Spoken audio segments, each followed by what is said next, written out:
Good morning. How are you all doing today?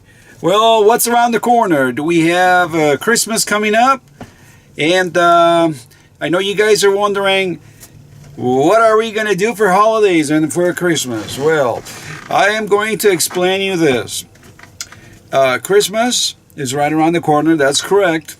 And you're going to say, wow, Truckabuck is still working. Well, yes, I am. And that's when a man's got to do what he's got to do to support his family. And that's me. Here's the thing. In God's willing, that I will be leaving this place tonight and arriving back home, delivering this particular delivery load, and then terminate. Before I terminate, I'm going to still have the whole day tomorrow morning. So I'm going to go and take the truck in for an oil change. So we're going to do an oil change. We're going to grease everything up, change all the filters, and then we're going to do a good inspection, checking all the wiring system and everything is good. And then we're also going to do the trailer, the same thing, and then we're going to move on to the next. Park everything, and I'm going to go home because I have a reservation, and I am going out finally with my wife, a lovely woman. I adore her so much. I will. And I have a surprise for her for Christmas. Well, guys, and one more thing I'm going to say. What I hold in my hands, we're going to go ahead and complete the 3rd chapter in this book before I terminate my whole mission for this year. And this is one of them. All right. Here I am going to read while my trailer is going to get loaded, and it looks like it hasn't been getting loaded yet. So right here I'm going to read chapter 3, and let me take off my glasses so I can see you real good, or maybe you can see me real good. Come on, laugh. It's a joke. All right, let's see where we are. Chapter 3 is, did I say Billy the Kid? I'm so sorry. It's not. It's Black Bart. Mr. Black Bart. Let's see who he is on page 10. Unbelievable. Black Bart is unknown, date of birth, and he deceased, unknown. And we cannot identify which days these guys are born or died. Anyway, here we go. I'm excited, and I really want to know what's going on here. Let me see what's the story's about. Wells Fargo. Isn't that Wells Fargo is the bank? The Wells Fargo stagecoach was a staple of transportation in the Old West. It ran frequently, usually with several passengers aboard, and always with an armed escort. It was generally considered a fairly dangerous way to travel. Wow, this looks interesting. Good. This looks very interesting. Now, so, as the coach had to pass through treacherous and lawless areas in between the stops, in 1875, a man wearing a 4 sack on his head held up the stagecoach somewhere in Calaveras County in Northern California. The man carried a double-barrel shotgun. Ooh, I love that, huh? A double-barrel shotgun. But I like the ones with the side-by-side. I don't like the one top and one and under and above. So double-barrel shotgun. And he gave polite orders to his gang, who were apparently hiding behind boulders and other obstructions in the terrain. The driver could not see the man, but he could see their rifle barrels. Now the man in the sack took the Wells Fargo money box, but he did not steal from any of the passengers. Very interesting.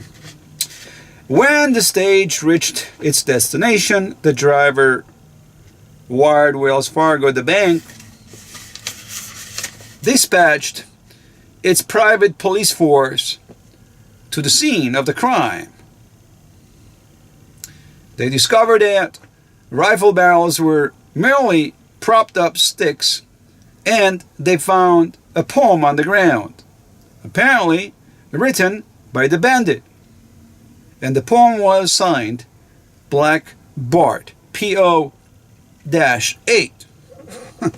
Nice.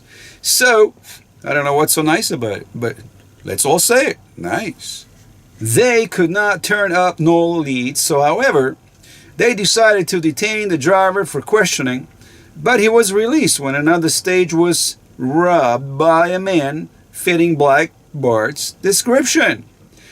As you go, they were going to question the driver of the train, and I am assuming they were going to point the finger and turn the man innocent into guilty. But because the robbery took place at another location, they released the man.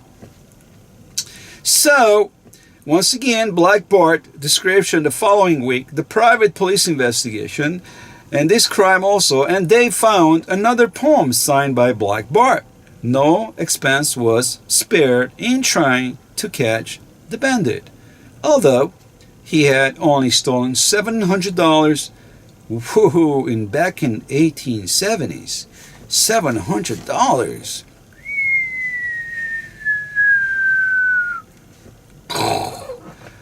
Okay, so here we go. He stole $700 from Wells Fargo and did not want other outlaws getting any ideas into their heads.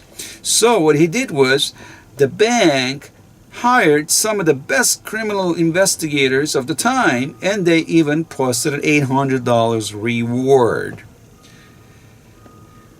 The holdups stopped for a little while, and Wells Fargo was happy, even though they had never caught their man. But 5 months later, Black Bart struck yet again. Investigators found another poem, and they discovered that over $1,000 had been stolen. They sourced that countryside looking for witnesses, and they eventually found a farmer who had noticed a distinguished looking stranger with sideburns a few days earlier. But other local claimed that the farmer to whom the inspectors had spoken was crazy, so the private policemen found themselves stumped. 6 months later, Black Bart robbed another stage, and 6 months after that, he robbed another. This continued for several years. The bandit taking in many thousands of dollars, Wells Fargo began placing detectives in placing detectives in strategic locations along the routes so they could quickly find the bandit trail. Now their plan was a success. One of the detectives was able to find the stockpile of evidence near a hold-up site. One piece of evidence, a handkerchief, had a laundry mark inscribed on it. The detectives did some research, and they traced the mark to a laundry in San Francisco. After questioning the proper people, they discovered that the handkerchief belonged to Mr. C.E. Bolton. Bolton was arrested, and after many weeks of interrogation, he finally confessed.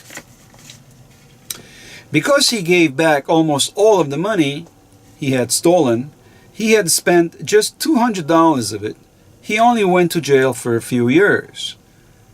After Bolton was released from jail, Black Bart struck again twice. Police tried to track him down, but they were unable to do it. Now it seems that Bolton was an atlas And they did not even know where to start looking for that bandit, because they got no name. Wow, this is very interesting. Black Bart. So they catch the guy. He serves 2 years. Gives all the money back. He's not a spender. That's good, which he's not a gambler. So he gives back all the money. Everybody's happy. Only he spent $200 back. I don't know what's a $200 back in 1800s. But amazingly, they catch the guy. But I'm surprised. If they say they got a name, but they don't know where he is. So they didn't find him. So I guess he struck again, Black Bart, twice. Once again, police tried to catch him, and they were unable to do it. It seems that Bolton was an alias. They couldn't find him, and they did nothing after that. So the man disappeared. And that's why when he passed away, deceased, they don't have a date on him. So once again, this is chapter 3, Black Bart.